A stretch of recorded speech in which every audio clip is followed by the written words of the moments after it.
Alhamdulillahirabbil alamin wa bihi nasta'inu ala umuri dunya waddin wa nashhadu an la ilaha illallah wahdahu la syarika lah wa ashhadu anna sayyidana wa nabiyyana wa maulana Muhammadan abduhu wa rasuluh. Allahumma salli ala sayyidina Muhammad wa ala ali sayyidina Muhammad.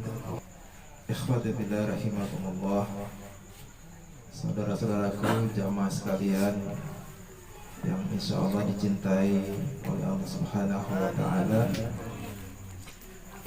Pertama-tama patut kita panjatkan puji dan syukur kita kehadirat Allah Subhanahu wa Ta'ala atas berbagai kenikmatan, karunia serta rahmat yang telah Allah Subhanahu wa Ta'ala berikan kepada kita selama ini.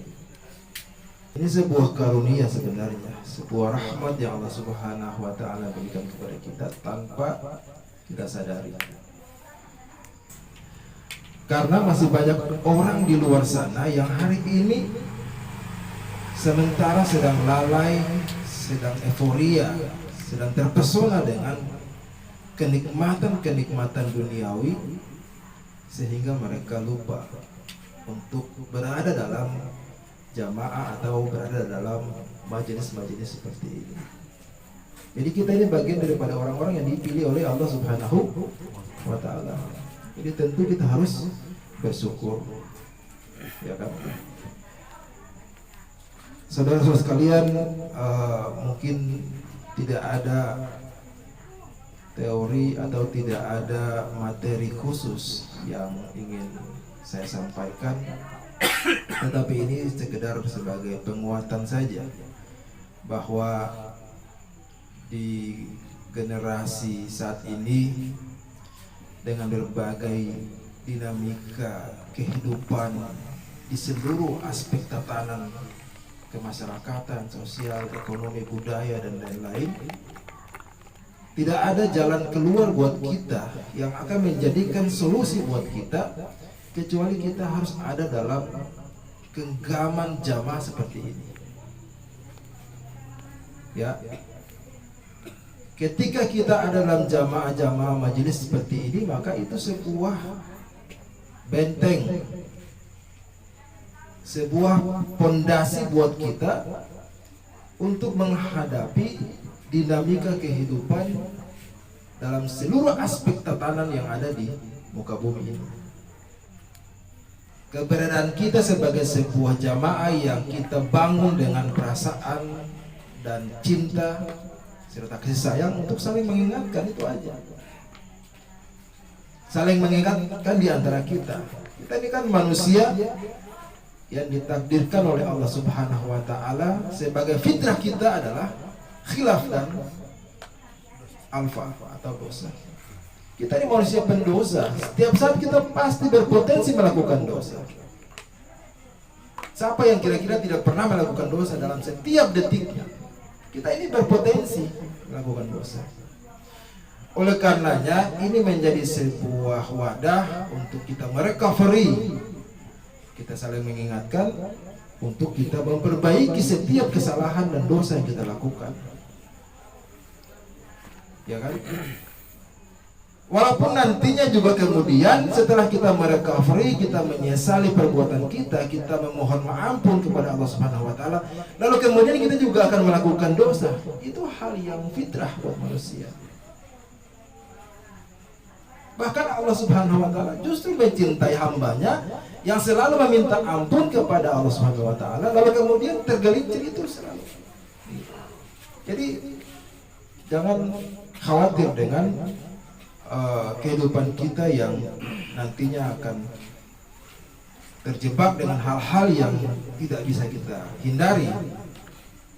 Tetapi jamaah ini merupakan vitamin buat kita, suplemen buat kita untuk kita harus menjaga eksistensi nilai-nilai takwa kita kepada Allah Subhanahu wa Ta'ala.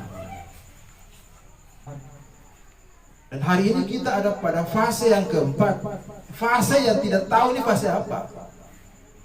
Bisa disebutkan ini fase yang sangat jahiliyah, fase yang amburadul, ya, dimana kita tidak punya kiblat terhadap pemimpin kita yang benar-benar atas syariat daripada Allah Subhanahu wa Ta'ala. Kita bingung.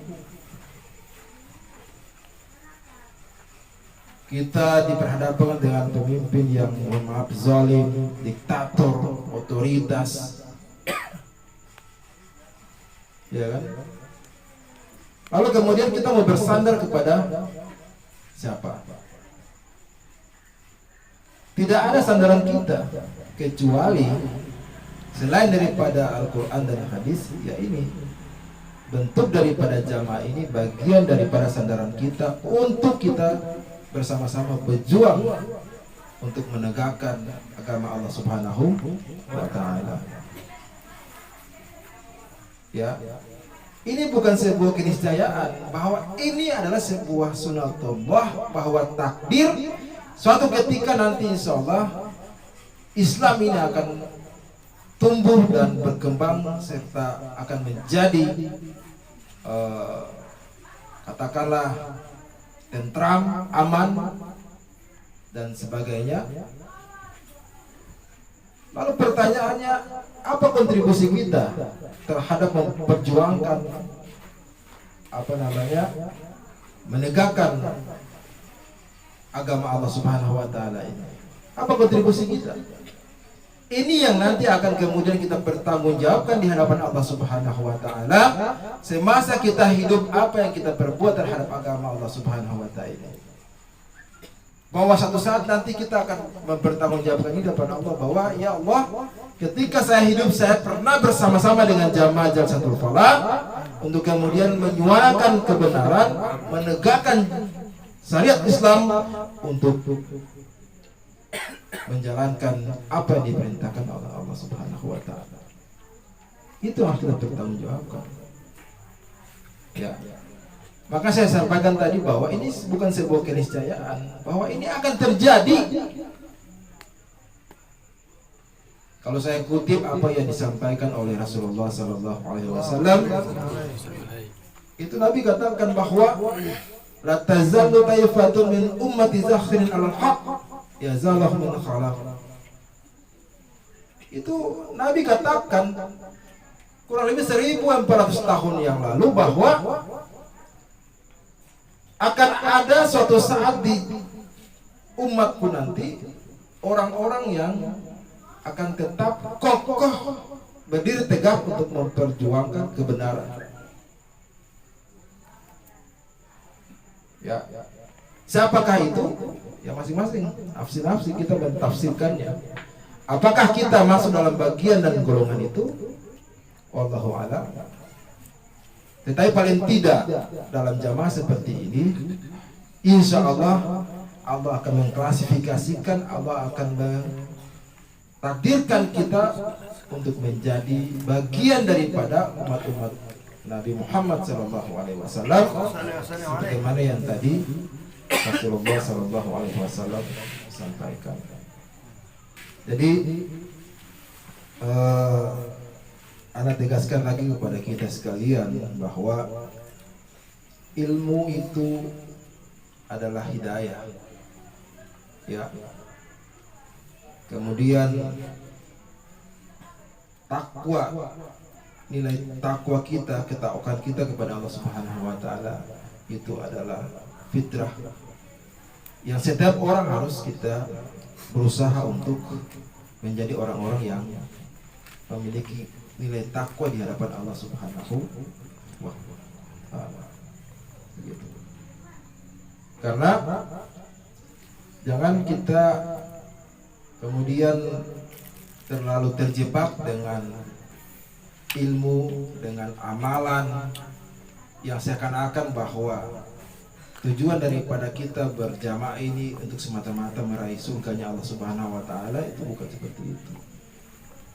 Terlalu jauh ilmu yang kita miliki, terlalu sedikit amalan yang kita miliki, kalau semata-mata kita ingin masuk surga karena apa yang kita punya. Kalau kita bandingkan dengan para salafus saleh, ya, orang-orang terdahulu, para ulama yang begitu banyak tingkatan ilmunya, begitu banyak tingkatan amalnya, tapi juga belum tentu atau belum dijamin oleh Allah Subhanahu wa taala, atau belum dijamin untuk masuk surga. Apalagi kita yang dalam kehidupan kita penuh dengan kemaksiatan, ya, selalu lalai dan lain sebagainya. Jangan berharap karena ilmu yang kita miliki, karena amal yang kita miliki, lalu kemudian itu menjadi modal kita. Tetapi dalam jamaah ini kita bertekad, berkomitmen untuk kita mencari ridha Allah Subhanahu wa taala, untuk Allah tempatkan kita di derajat yang paling tinggi di sisi Allah Subhanahu wa taala, agar kemudian kelak Allah akan menolong kita, akan menuntut kita untuk menjadi orang-orang yang selalu bermanfaat bagi